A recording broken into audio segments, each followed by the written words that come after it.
প্রিয় ভাইরা, দুনিয়ার জীবনটা চূড়ান্ত নয়। এখানে সফল হতে হলে একটা আয়াতেই যথেষ্ট আপনার জন্য। আজকে রাসূল যা দিয়েছেন নিয়ে নেন, যা দেন নাই ছেড়ে দেন, যা নিষেধ করেছেন ছেড়ে দেন, ব্যাস। আর কিচ্ছু করতে হবে না। ঘুমানো থেকে শুরু করেছে আপনার জন্য, আমি একটু গুছিয়ে দিব আপনাকে সারাদিন, তারপর শেষ করে দিব। এবার আপনি ডান পাশে কাত হচ্ছেন, হয়ে বলবেন আল্লাহুম্মা বিইসমিকা আমুতু ওয়া আহইয়া। তার আগে যদি সম্ভব হয় 33 বার সুবহানাল্লাহ, 33 বার আলহামদুলিল্লাহ, 34 বার আল্লাহু আকবার পড়ে আপনি ঘুমিয়ে যাবেন। এখন যদি আপনি 6 ঘন্টা বা 8 ঘন্টা ঘুমিয়ে থাকেন, প্রত্যেক সেকেন্ডে আপনি নেকি পাবেন ইনশাআল্লাহ।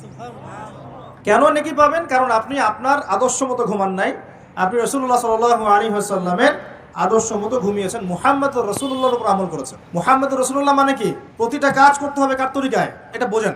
লা ইলাহা ইল্লাল্লাহ মানে কি? মানে আল্লাহ ছাড়া আর কিছুই চলবে না। সোজা কথা, আল্লাহ ছাড়া আর কিছুই কি চলবে? কিছু চলবে না। মুহাম্মদুর রাসূলুল্লাহ মানে হচ্ছে প্রতিটা কাজ করতে হবে কার পদ্ধতিতে? মুহাম্মদ সাল্লাল্লাহু আলাইহি ওয়াসাল্লামের তরিকা। ব্যাস, এই এতটুকু যথেষ্ট। এই কালিমা নিয়ে মৃত্যুবরণ করলে পরে ইনশাআল্লাহ একদিন না একদিন আপনি জান্নাতে যাবেন ইনশাআল্লাহ। যদিও আপনি চুরি করেন, যদিও আপনার জিনা করেন, যদিও আপনি মদ খান, ইনশাআল্লাহ আল্লাহ চাইলে সেই গুনাহ মাফ করে দিবেন।